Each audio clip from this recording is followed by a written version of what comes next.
আকাশবাণী খবর পড়ছি অনিন্দ চট্টোপাধ্যায়। এখনকার বিশেষ বিশেষ খবর হলো, প্রধানমন্ত্রী নরেন্দ্র মোদী আজ নতুন দিল্লিতে ভিয়েতনামের রাষ্ট্রপতি তো লামের সঙ্গে দ্বিপাক্ষিক সম্পর্ক জোরদার করতে একাধিক গুরুত্বপূর্ণ বিষয় নিয়ে আলোচনা করছেন। নির্বাচন কমিশন পশ্চিমবঙ্গ, অসম, কেরালা, তামিলনাড়ু ও পুদুচেরিতে ভোট প্রক্রিয়া সম্পন্ন হওয়ার পর নতুন বিধানসভা গঠনের জন্য বিজ্ঞপ্তি জারি করেছে। এরই সঙ্গে শুরু হয়েছে সরকার গঠনের তৎপরতা। কেন্দ্রীয় শিক্ষামন্ত্রী ধর্মেন্দ্র প্রধান তৃণমূল কংগ্রেস নেত্রী মমতা ব্যানার্জির কথিত মন্তব্যের তীব্র নিন্দা করেছেন।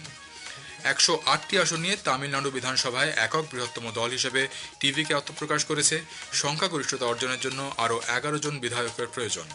কেন্দ্রীয় সরকার সমাজ মাধ্যমে ছড়িয়ে পড়া প্রতিরক্ষা সচিব রাজেশ কুমার সিং এর একটি ভিডিও সত্যতা খণ্ডন করেছে। গত বছর 10ই মে পাকিস্তান ভারতের সিস্টেমগুলি জ্যাম করে দিয়েছিল বলে ভিডিওতে প্রকাশ করা হয়। আইপিএল ক্রিকেটে আজ সানরাইজার্স হায়দ্রাবাদ পাঞ্জাব কিংসের মুখোমুখি হবে। আসছে বিস্তারিত খবরে। প্রধানমন্ত্রী নরেন্দ্র মোদী আজ নতুন দিল্লিতে ভিয়েতনামের রাষ্ট্রপতি তো লামের সঙ্গে আলোচনায় বসেছেন। উভয় নেতা দুটি দেশের মধ্যে দ্বিপাক্ষিক সম্পর্ক জোরদার করা ছাড়াও পারস্পরিক স্বার্থ সংশ্লিষ্ট আঞ্চলিক ও আন্তর্জাতিক বিষয় নিয়ে বিস্তারিত আলোচনা করছেন। এর আগে 3 দিনের ভারত সফরে আসা ভিয়েতনামের রাষ্ট্রপতিকে আজ সকালে রাষ্ট্রপতি ভবনে আনুষ্ঠানিক অভ্যর্থনা জানানো হয়। প্রধানমন্ত্রী নরেন্দ্র মোদী এবং ভিয়েতনামের রাষ্ট্রপতির মধ্যে আলোচনার পর বেশ কয়েকটি সমঝোতা স্মারকপত্র এমওইউ স্বাক্ষরিত হওয়ার কথা।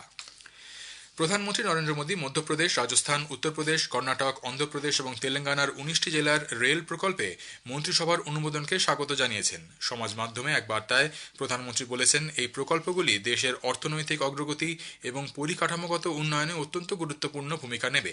তিনি আরও বলেন, এই প্রকল্পের মাধ্যমে ভবিষ্যতে দেশে পর্যটন শিল্পের উন্নতি ঘটবে।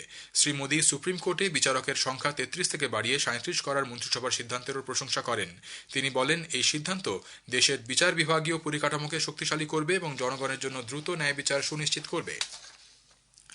নির্বাচন কমিশন পশ্চিমবঙ্গ, অসম, কেরালা, তামিলনাড়ু ও পুদুচেরিতে ভোট প্রক্রিয়া সম্পন্ন হওয়ার পর নতুন বিধানসভা গঠনের জন্য বিজ্ঞপ্তি জারি করেছে।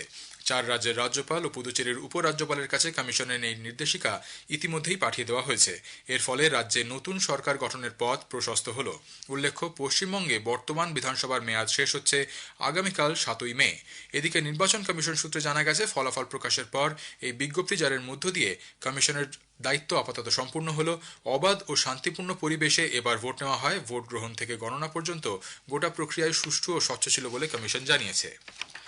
কেন্দ্রীয় শিক্ষামন্ত্রী ধর্মেন্দ্র প্রধান তৃণমূল কংগ্রেস নেত্রী মমতা ব্যানার্জির কথিত মন্তব্যের তীব্র নিন্দা করেছেন। প্রসঙ্গত, বিদায়ী মুখ্যমন্ত্রী মমতা ব্যানার্জি পদত্যাগ করবেন না কিংবা রাজ্যপালের কাছেও তা পেশ করবেন না বলে জানিয়েছিলেন। সমাজ মাধ্যমের এক বার্তায় শ্রী প্রধান অভিযোগ করেন, জনমত অস্বীকার করা গণতন্ত্রের অবক্ষয়েরই একটি দৃষ্টান্ত। মমতা ব্যানার্জি কেবল জনতার রায়কেই অস্বীকার করেননি, তিনি নির্বাচন কমিশন এবং নিরাপত্তা বাহিনীর বিশ্বাসযোগ্যতা নিয়েও প্রশ্ন তুলেছেন। নির্বাচন কমিশন পশ্চিমবঙ্গে ভোট পরবর্তী হিংসার ঘটনা কোনোভাবেই বরদাস্ত না করার জন্য মুখ্য সচিব, রাজ্য পুলিশের মহানির্দেশককে নির্দেশ দিয়েছে। কেন্দ্রীয় সশস্ত্র পুলিশ বাহিনী সিএপিএফকেও তার সুনিশ্চিত করতে বলেছেন মুখ্য নির্বাচন কমিশনার জ্ঞানেশ কুমার। নির্বাচনের ফল প্রকাশের পর ভোট পরবর্তী হিংসার ঘটনা খতিয়ে দেখে কমিশন অবিলম্বে আইন শৃঙ্খলা রক্ষায় কঠোর ব্যবস্থা গ্রহণের প্রয়োজনীয়তার উপর জোর দিয়েছে।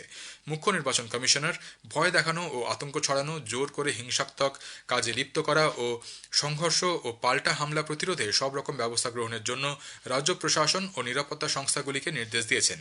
সমস্ত নাগরিক, বিশেষ করে সমাজের দুর্বলতর শ্রেণী এবং রাজনৈতিক কর্মীদের নিরাপত্তা সুনিশ্চিত করারও নির্দেশ দেওয়া হয়েছে।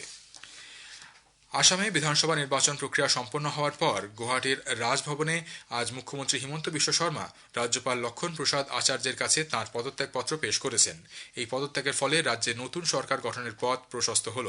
উল্লেখ্য, এর আগে আসামের মুখ্য নির্বাচনী আধিকারিক অনুরাগ গোয়েল আনুষ্ঠানিকভাবে আসাম বিধানসভা নির্বাচনের ফলাফল রাজ্যপালের কাছে পেশ করেন। এবারের বিধানসভা নির্বাচনে এনডিএ 126টি আসনের মধ্যে 102টিতে জয়লাভ করে নিরঙ্কুশ সংখ্যাগরিষ্ঠতা লাভ করেছে। কংগ্রেস 19টি আসনে জয় করে